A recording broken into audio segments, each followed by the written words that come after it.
قربانی کا یہ عمل اس اللہ کی طرف سے ہے جس اللہ نے یہ کائنات بنائی، جس اللہ نے جانور بنائے۔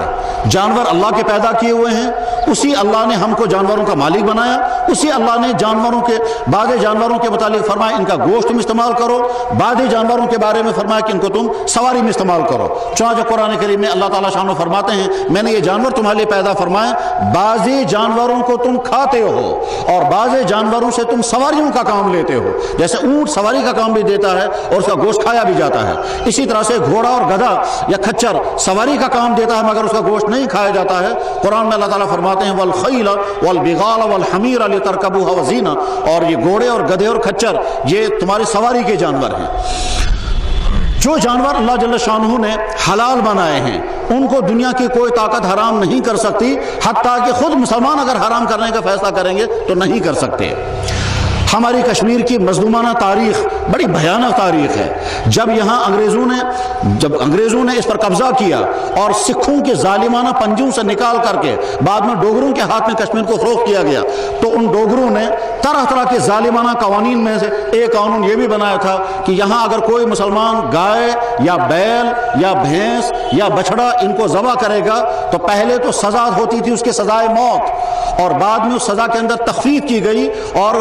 سہولت دی گئی کہ نہیں صاحب اگر کسی نے ان جانوروں میں سے کسی جانور کو مار دیا تو اس کو 10 سال کی قید بامشقت اور ساتھ میں جرمانہ بھی ہوگا۔ یہ 1932 میں یہ قانون یہاں کشمیر میں نافذ کیا گیا۔ ڈوگروں کا ظالمانہ دور تھا اور وہ سلسلہ چلتا رہا یہاں تک کہ 1947 کے بعد جب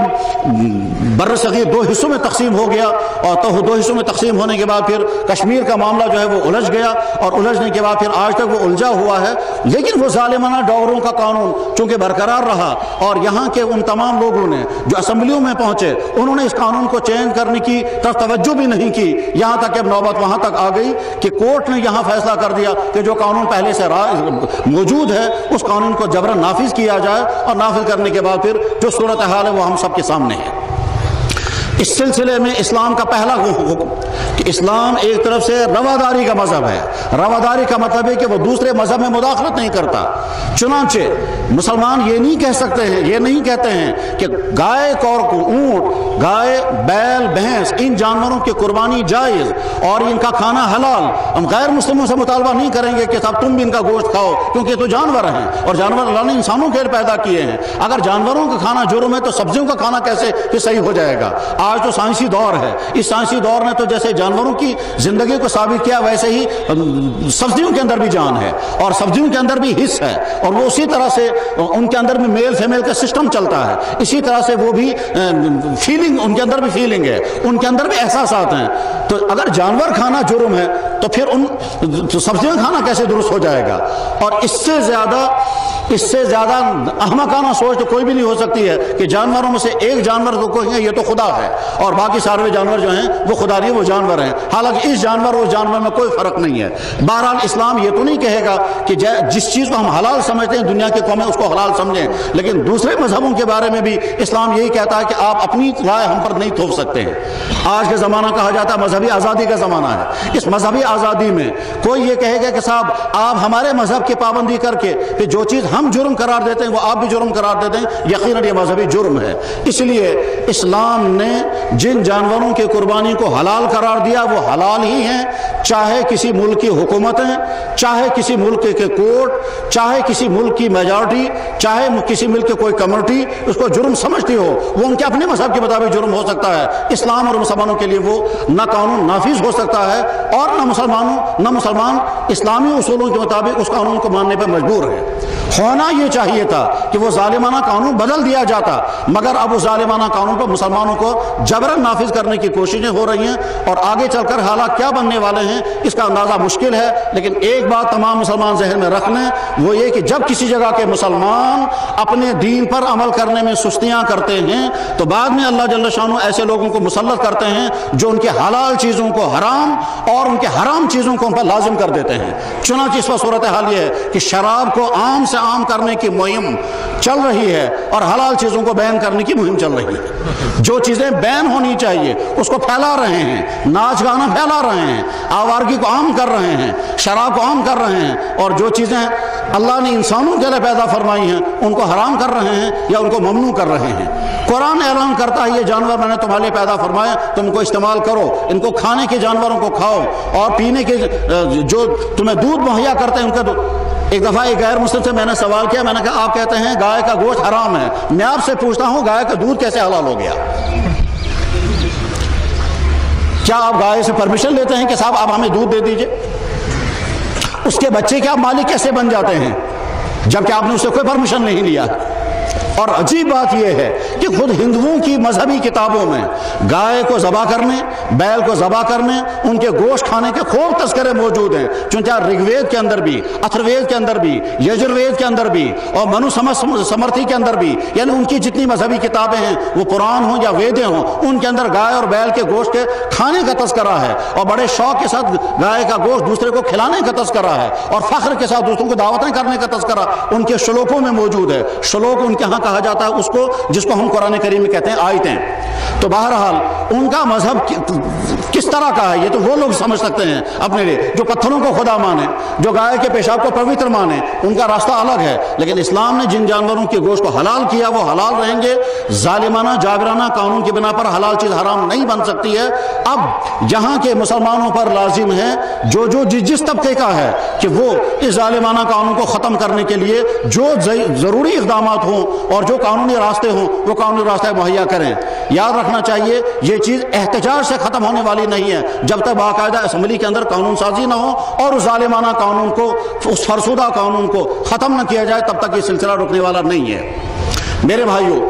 یہ ایک خطرناک انڈیکیشن بھی ہے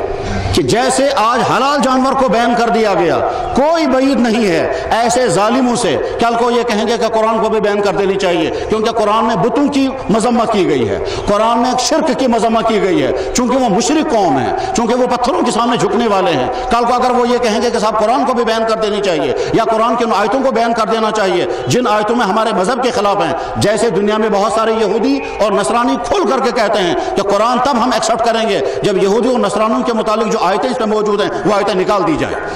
تو کوئی بعید نہیں کہ یہاں بھی ایسے حالات آ سکتے ہیں۔ اس وقت بر صغیر کے مسلمان ایک نازک ترین مرحلے سے گزر رہے ہیں۔ شاید 1947 میں جو بھیانک دور مسلمانوں پر گزرا ہے ویسا ہی بھیانک دور اس میں شروع ہو چکا ہے۔ ایک طرف سے کفر اپنے کفر کو مسلط کرنے کے لیے تمام ہتھ کنڈے استعمال کر رہا ہے، اور دوسری طرف سے مسلمان اپنے دین سے علم کے اعتبار سے دور ہوتے جا رہے ہیں، عمل کے اعتبار سے بھی دور ہوتے جا رہے ہیں۔ یہ وہ وقت ہے کہ جس وقت میں ہمیں اپنے دین کو علم کے اعتبار سے بھی پختہ بنانا ہے، عمل کے اعتبار سے بھی پختہ بنانا ہے۔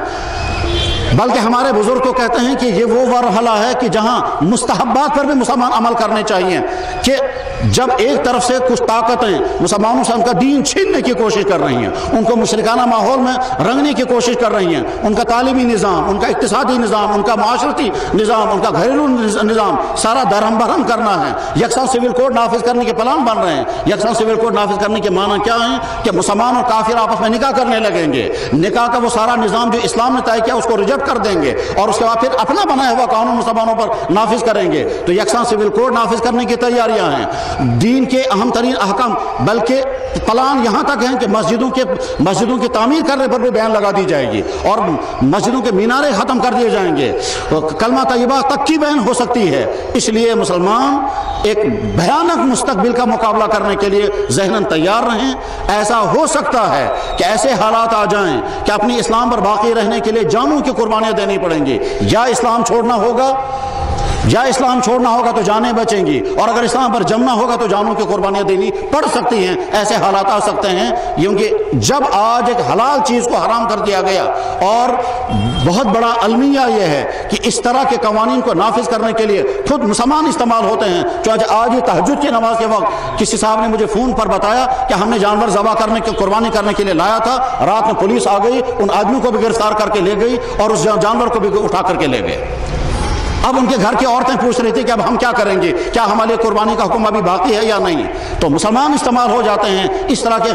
غیر اسلامی قوانین کے نافذ کرنے کے لیے۔ اور یہ اسلامی تاریخ کا بھیانک باب ہے کہ ہر دور میں غیروں سے جتنا نقصان پہنچا اسی طرح سے مسلمانوں سے بھی اسلام کو نقصان پہنچا ہے۔ مسلمان آلے کار بن جاتا ہے دوسروں کے ان غلط نظریات کا اور ان کے پھیلانے کا، ان کو نافذ کرنے کا۔ تو اب مسلمانوں کو ایک طرف سے اللہ نے ہمارے لیے قربانی جائز کر دی ہے، قربانی جائز ہے، اس کو کوئی طاقت حرام نہیں کر سکتی ہے، چاہے کوئی کورٹ ہو، چاہے کوئی اسمبلیاں ہوں، چاہے پارلیمنٹیں ہوں۔ اور یہ کسی غیر مسلم پارلیمنٹ کا مسئلہ نہیں ہے۔ اگر مسلمان امیر المومنین بھی کسی حرام کو حلال بنانا چاہے تو اسلام اس کو قبول نہیں کرتا۔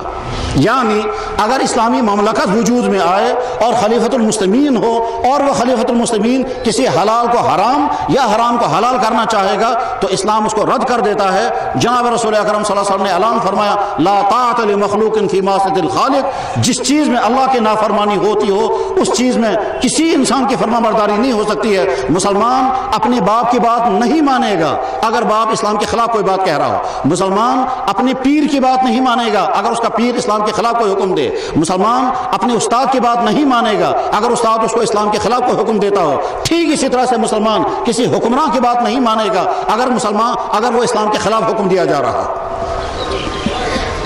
مسلمان پر قانون نافذ ہے اللہ کا اور اللہ کے نبی کا، اس کے علاوہ اور کسی انسان کا بنایا ہوا خود ساختہ قانون۔ ہاں وہ قوانین کہ جو مصلحتوں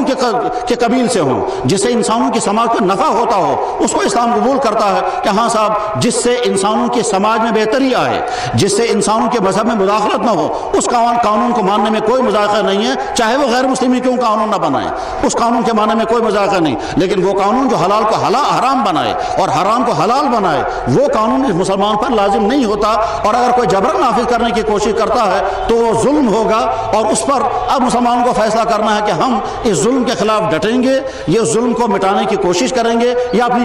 جانیں پیش کریں گے۔ اسلامی تاریخ اس طرح کے کارناموں سے روشن ہے کہ جب بھی جبرن غیر اسلامی قانون نافذ کرنے کی کوششیں کی گئیں تو مسلمان